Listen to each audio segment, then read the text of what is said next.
Is it time for Gautam Gambhir to learn from India's best test captain Virat Kohli? After what was a disappointing performance from the Indian team against England at Leeds, losing by 5 wickets, especially by the fast bowlers, it will be important for Shubman Gill, the captain, and the team management to get their combinations right. Now, before we get into Edgbaston, the ground, and what the team could look like, hit that subscribe button. After being one down in the series, Edgbaston is possibly the worst place for the Indians to come and play their next test match. Out of the 8 test matches that India have played at Edgbaston, they've only drawn one of these test matches and they've lost 7. In fact, the only time they drew a test match was way back in 1986. And even in the last 2 test matches that India have played in 2018 and 2022, both of these have resulted in losses. And barring the drubbing in 2018 where India came very close, losing by just 31 runs, all of the other test matches England have absolutely dominated. Either they've gone on to win by a lot of wickets or they've straight up defeated India by an innings. The only positive coming out of this particular venue and fixture is that England in their last 5 test matches here at Edgbaston have lost 3 of them. 2 of these have come against Australia, who've been able to dominate via Nathan Lyon, and 1 has come against New Zealand. Since 2018, all the Indian players that have toured to England have played in Edgbaston before. The twin centurion from the last game, Rishabh Pant, has got 100 in this ground and a half century. In fact, Jadeja, who unfortunately has gotten no wickets in this ground as of yet, can take a positive out of the last tour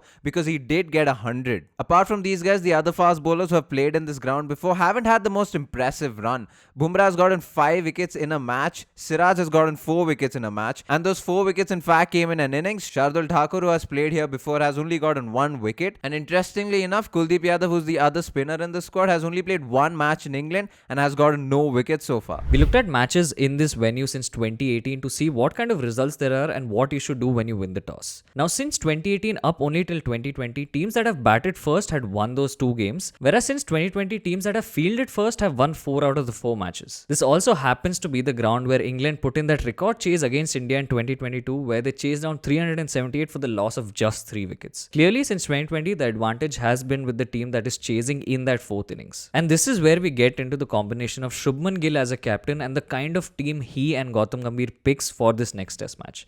Now, in press conference that have happened thus far with Shubman as the captain, he has spoken about how he wants the team to be secure. He does not want to put the players in a position where they don't know if they are going to be playing the next test or not. Having said that, in the manner in which India played that first test match, it is going to definitely warrant some sort of change, because although it's good to give your players security, you also have to reflect on the match that just happened and how the performances have shaped up. But despite all of this, I don't think there should be any change in the batting order. The top 6 should remain as is. Of course, we got those 5 individual tons in the last test match, and even beyond that, the only 2 players who did not score any runs were Sai Sudarshan at number 3 and Karun Nair at number 6. Now, despite the fact that they haven't performed, it does make sense to give them a long rope, especially because you know that the other players are doing well, and so there is a bit of cushion that can be provided to these batters to come good. This is where we'll get into the first combination. What is interesting is that the last county game that happened in this ground, spinners took 43% of those wickets. In fact, the matches in which Australia won against England the last 2 times, Nathan Lyon took 42.5% of those wickets. He's played 2 matches in this ground, taking 17 wickets.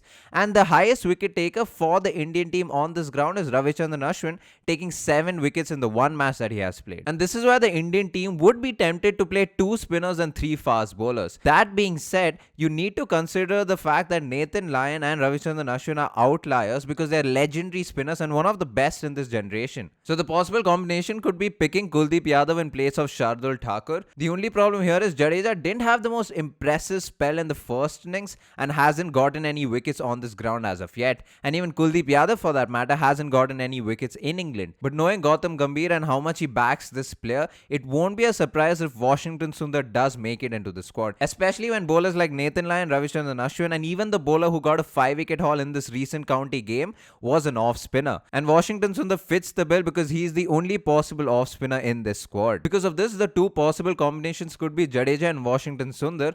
In this, not only are you extending your tail because both Washington Sundar and Jadeja can also bat, but you also have the experience of Jadeja with someone who will be playing in England for the first time. The other possibility, however, is a risk that the Indian team might have to take, especially by dropping the number 1 all-rounder in the world, where the combination would be Kuldeep Yadav and Washington Sundar. Now, even though Kuldeep Yadav hasn't gotten a wicket in England, he has improved leaps and bounds, and Washington Sundar, even though he didn't have the greatest of times in the Border Gavaskar Trophy, he has also shown signs of improvement. But the only problem here is you're dropping your number 1 all-rounder, you're dropping someone who has 100 in this ground around with the bat for two bowlers who are really inexperienced in England. Now, despite seeing the success that spinners have got at this venue, it is highly unlikely that India will go with this 2-spinner, 3-pacer combo. And this is where India might be tempted to go the Virat Kohli way, in which they play 5 frontline bowlers. Here they'll play 4 pacers and 1 spinner, and the 4 pacers they'll play is something worth looking at. Now, when considering these 4 fast bowlers, there are a lot of nuances that the Indian team needs to take into consideration. The first thing obviously is where Jasprit Bumrah's fitness is at.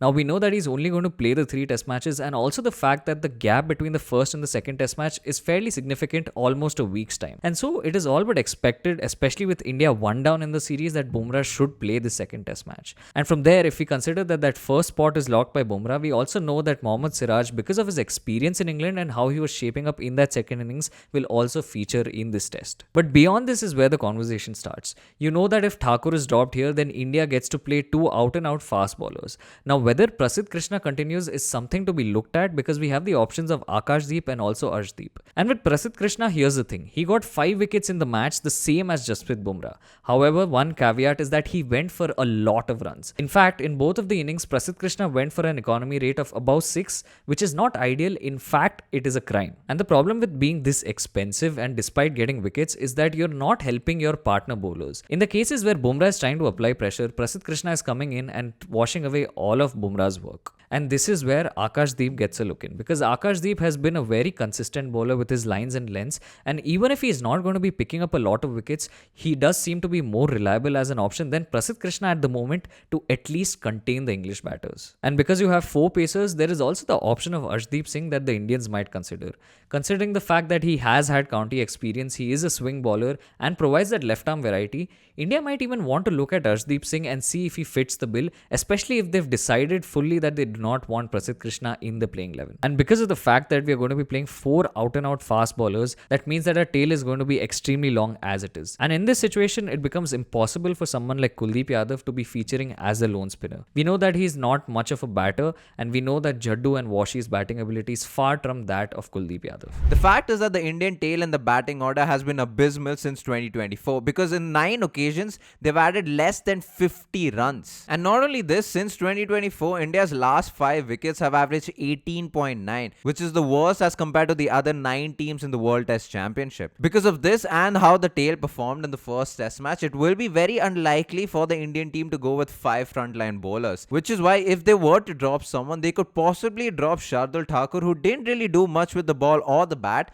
for someone like a Nitish Kumar Reddy, and if they were to try another spinner, they could drop Jadeja and pick up Kuldeep Yadav. Because in this situation, you get someone in the form of Nitish Kumar Reddy who's more solid with the bat as compared to Shardul Thakur, and then you get a spinner who's not only a wrist spinner, but a spinner who can turn both ways. Of course, these are very ideal scenarios and very easy for us to talk about in front of a camera. With Shubman Gill's philosophy and everything that he's gone about until now, it will be very unlikely for him to make so many changes. Having said that, it will be important for the Indian team to take a step up, especially in the bowling department from the first game, because if we were to take 20 wickets and to win a test match, we will have to do a much better job. This has been a video on the second test match and what India needs to do to ensure that they get their combinations right.